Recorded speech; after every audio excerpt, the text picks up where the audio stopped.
Hello everyone, कैसे हैं आप सब। आशा करता हूं आप सब बहुत अच्छे होंगे। 0 to 1 एजुकेशन चैनल पर मैं आप सबका स्वागत करता हूं। मेरा नाम है सुशील।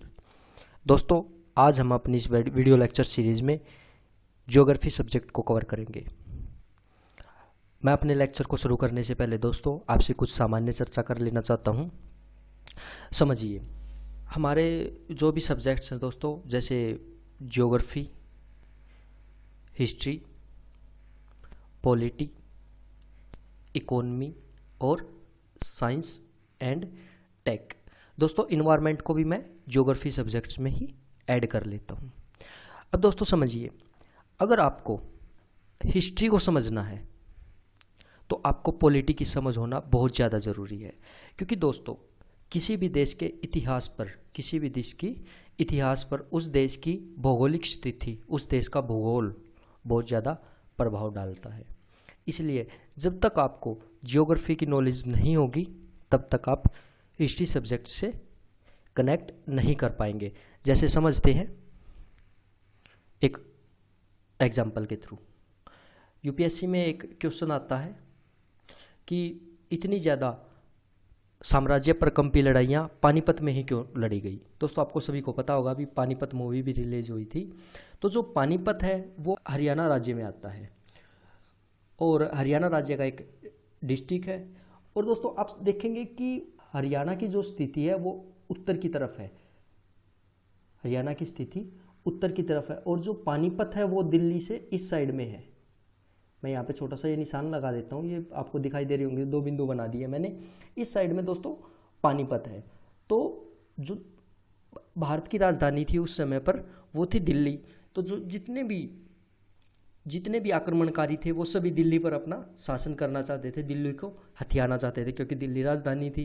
तो जितने भी अफगानिस्तान की तरफ से, क्योंकि जितने भी आक्रमणकारी आते थे वो उत्तर पश्चिम की तरफ से ही भारत पर अटैक करते थे, क्योंकि उत्तर पूर्व की दिशा में हिमालय पर्वत भारत की रक्षा कर लेता था, क्योंकि उसकी ऊंचाई के कारण और वो इतना दुर्गामी होने के कारण बाहरी आक्रमणकारियों को अंदर नहीं आने देता था। तो जितने भी आक्रमणकारी आते थे वो उत्तर पश्चिम की तरफ ही आते थे। और पानीपत एक खुला मैदान था, वहाँ पे इतनी ज़्यादा बसावट नहीं थी, बहुत ज़्यादा खुला था। तो जो भी 2 आक्रमणकारी थे वो पानीपत में ही लड़ते थे और पानीपत को दिल्ली का प्रवेश द्वार भी बोला जाता था। जब तक दोस्तों आपको ज्योग्राफी का ज्ञान नहीं होगा, ज्योग्राफी की बेसिक नॉलेज नहीं होगी, तब तक आप हिस्ट्री के साथ जस्टिस नहीं कर पाएंगे। इसी तरह से दोस्तों बिहार में पटना और जो हमारी वो थी, जितनी भी उस टाइम पे अशोक की राजधानी थी, वो इतनी ज़्यादा ग्रो क्यों कर रही थी, इतनी ज़्यादा वो विकास क्यों कर रही थी, जबकि बाकी जो साम्राज्य थे वो इतना ज़्यादा नहीं फैल रहे थे।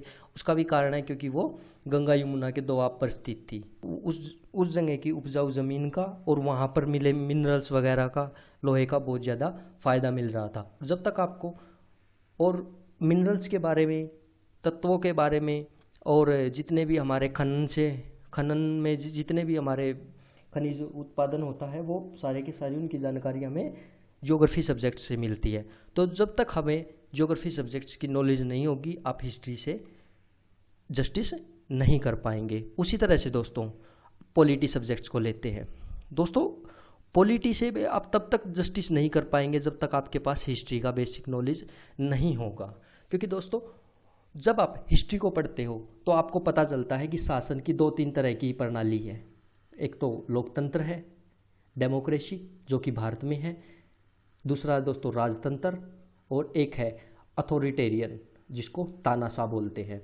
बस ये 3 ही है और इनमें सबसे ज़्यादा लोकप्रिय है वो है लोकतंत्र, अर्थात लोगों का शासन। तो जब आप इन चीज़ों को समझते हैं तो आप तब समझ पाते हैं कि जो भारत में शासन प्रणाली अपनाई जा रही है वो डेमोक्रेसी है और वो क्यों अच्छी है, वो राजतंत्र से क्यों अच्छी है, वो अथॉरिटेरियन से क्यों अच्छी है।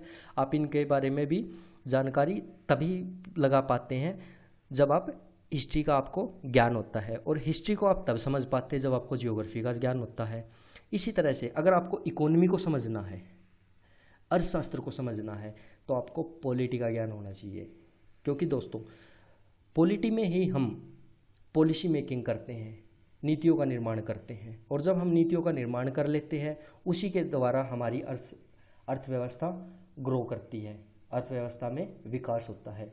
आप देखते होंगे कि नरेंद्र मोदी की महत्वाकांक्षा 2024 तक भारत को 5 ट्रिलियन इकोनॉमी बनाना, तो वो कहाँ पे है, उसका निर्धारण कहाँ पे हुआ, उसका दोस्तों पॉलिटी में ही निर्धारण हुआ, संसद में ही निर्धारण हुआ। तो इस तरह से ये आपको क्रमबद्ध चलना पड़ेगा। पहले आपको जियोग्राफी का ज्ञान, और जियोग्राफी में भी आपको वर्ल्ड जियोग्राफी और इंडियन जियोग्राफी दोनों का ज्ञान होना चाहिए। और जब आप हिस्ट्री की तरफ बढ़ते हो तो आपको हिस्ट्री में भी वर्ल्ड हिस्ट्री और इंडियन हिस्ट्री दोनों का ज्ञान होना चाहिए। तभी आप पॉलिटी को समझ पाएंगे, भारतीय संविधान को समझ पाएंगे, गवर्नेंस को समझ पाएंगे। और जब आप इन चीज़ों को समझ पाएंगे तो अर्थशास्त्र आपके लिए बहुत आसान हो जाएगा। और दोस्तों जब आपको इकोनॉमिक्स की समझ हो जाएगी तब आपको साइंस टेक को समझने में आसानी हो जाएगी। क्योंकि दोस्तों जिस देश की अर्थव्यवस्था और जिस देश की पॉलिटी उस देश की साइंस टेक को निर्धारित करती है। क्योंकि जब हम पॉलिसी मेकिंग करते हैं तब हम इस चीज़ का भी निर्धारण करते हैं कि साइंस टेक प्रौद्योगिकी के लिए कितना अनुदान किया जाता है। क्योंकि जो देश जितना ज़्यादा रिसर्च एंड डेवलपमेंट में इन्वेस्ट करता है वो देश उतना ही ज़्यादा ग्रो करता है। आप किसी भी देश को देख लीजिए, इजराइल को देख लीजिए, अमेरिका को देख लीजिए, यूरोपियन देशों को देख लीजिए, आप चीन को देख लीजिए, वो इतने आगे क्यों हैं? इंडस्ट्रियल रिवोल्यूशन में वो इतने आगे क्यों हैं? क्योंकि वो रिसर्च एंड डेवलपमेंट में बहुत ज़्यादा खर्च करते हैं। तो दोस्तों इसी समझ को आगे लेकर चलते हुए हम आज के अपने इस लेक्चर को शुरुआत करते हैं। ये हमारा जो पहला लेक्चर है इसमें हम भारत के भूगोल को शुरू कर रहे हैं।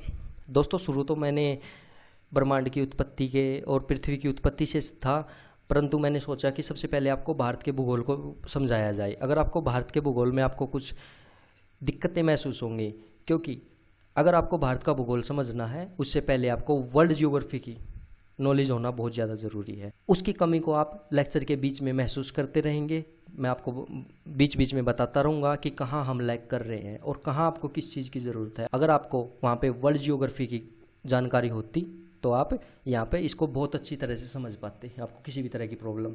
ये दोस्तों सिर्फ एक प्रयोग मात्र है, क्योंकि सिर्फ ये समझाने के लिए है कि सब्जेक्ट्स के बीच में इंटरलिंकिंग कैसे की जाती है और मानविकी के सब्जेक्ट्स को, जनरल नॉलेज को कैसे समझा जाता है। तो चलिए आज के हम अपने इस लेक्चर को शुरू करते हैं। दोस्तों भारत उत्तरी पूर्वी गोलार्ध का देश है।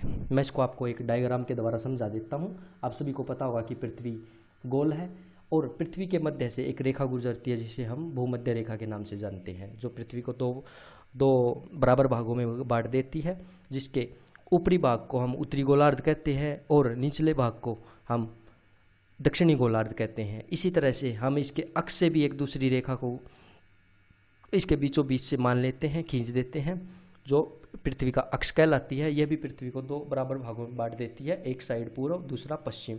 और भारत की जो स्थिति है वो उत्तरी गोलार्ध में पूर्वी दिशा की तरफ है। तो इस तरह से भारत उत्तरी पूर्वी गोलार्ध का देश हो जाता है। अब दोस्तों जैसे कि मैंने आपको बताया था कि आपको वर्ल्ड जियोग्राफी का ज्ञान होना चाहिए। सबसे पहला जो टॉपिक आता है हमारा वो अक्षांशीय रेखाएं, देशांतरीय रेखाओं का आता है।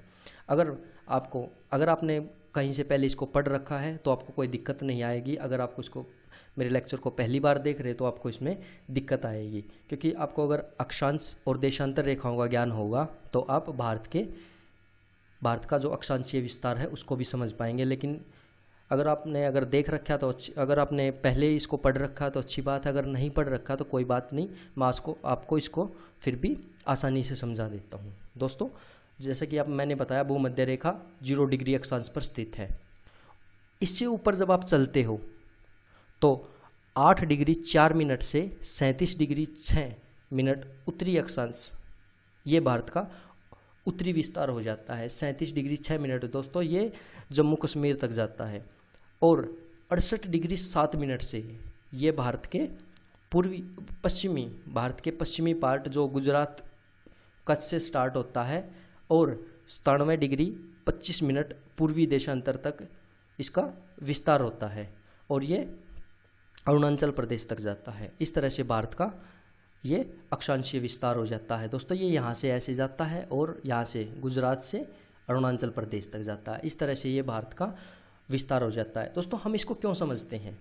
क्योंकि आप देखेंगे कि अगर आपको समय का पता लगाना है तो आप देखेंगे कि 98 डिग्री 7 मिनट से 97 डिग्री 25 मिनट पूर्वी देशांतर के बीच में 30 देशांतरों का विस्तार हो जाता है। और जब पृथ्वी अपने अक्ष पर घूमती है तो वो किसी भी, हम मान लेते हैं ये 2 अक्षांश है, 2 देशांतर है, इस देशांतर से इस देशांतर तक, क्योंकि पृथ्वी सूर्य के चक्कर लगाती है तो पृथ्वी की जो स्थिति है वो चेंज होती रहती है, उसके स्थानों की स्थिति चेंज हो जाती है। जो पृथ्वी पर सूर्य का प्रकाश पड़ता है उसकी स्थिति चेंज हो जाती है, तो उस हिसाब से समय का निर्धारण होता है। तो एक देशांतर से दूसरे देशांतर तक जाने के लिए जो पृथ्वी घूमती है तो उसमें घूमने में उसको 4 मिनट लगती है, एक देशांतर से दूसरे देशांतर तक जाने के लिए।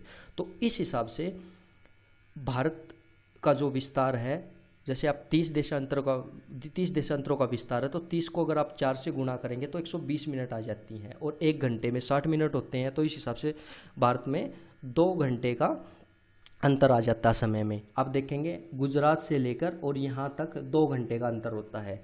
इसीलिए हम भारत का एक मानक समय ले लेते हैं। कई बार भारत में इसके लिए विरोध भी हो चुके हैं, क्योंकि पूर्वी जो हमारे राज्य हैं उन्होंने ये बोला है कि भाई हमें दिक्कत आती है, तो भारत में 2 समय मानक होने चाहिए।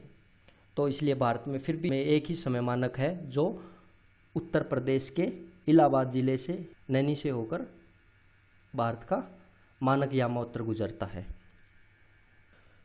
दोस्तों, उसका अक्षांशीय विस्तार 82.5 डिग्री को भारत का मानक यामोत्तर माना गया है। भारत का मानक यामोत्तर 5 राज्यों से होकर गुजरता है: उत्तर प्रदेश, मध्य प्रदेश, छत्तीसगढ़, उड़ीसा और आंध्र प्रदेश। दोस्तों, मैंने ये आपको बता दिया था, मानक यामोत्तर भारत का ये है, और ये भारत के 5 राज्यों से होकर गुजरता है। ये हमारे वनडे एग्जाम में कई बार पूछा जा चुका है, आप भी इसको समझ लीजिए। आगे चलते हैं दोस्तों।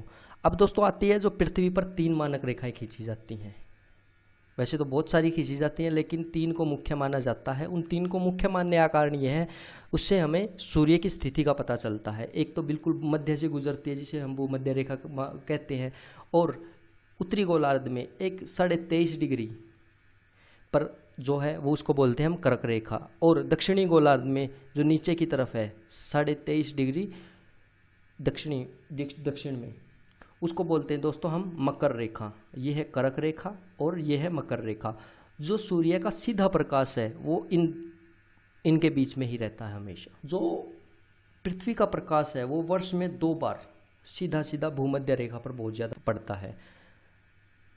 और कर्क रेखा भारत के 8 राज्यों से होकर गुजरती है। इसके बारे में भी बहुत ज़्यादा क्वेश्चन कई बार एग्जाम्स में पूछ लिए गए हैं, तो आप इसको भी याद कर लीजिए। ये भारत के 8 राज्यों से होकर गुजरती है, आप इनको पढ़ लीजिए। 8 राज्य के नाम में पहला है गुजरात, दूसरा है राजस्थान, तीसरा मध्य प्रदेश, चौथा छत्तीसगढ़, 5वां झारखंड, 6ठा पश्चिम बंगाल, 7वां त्रिपुरा, 8वां मिजोरम।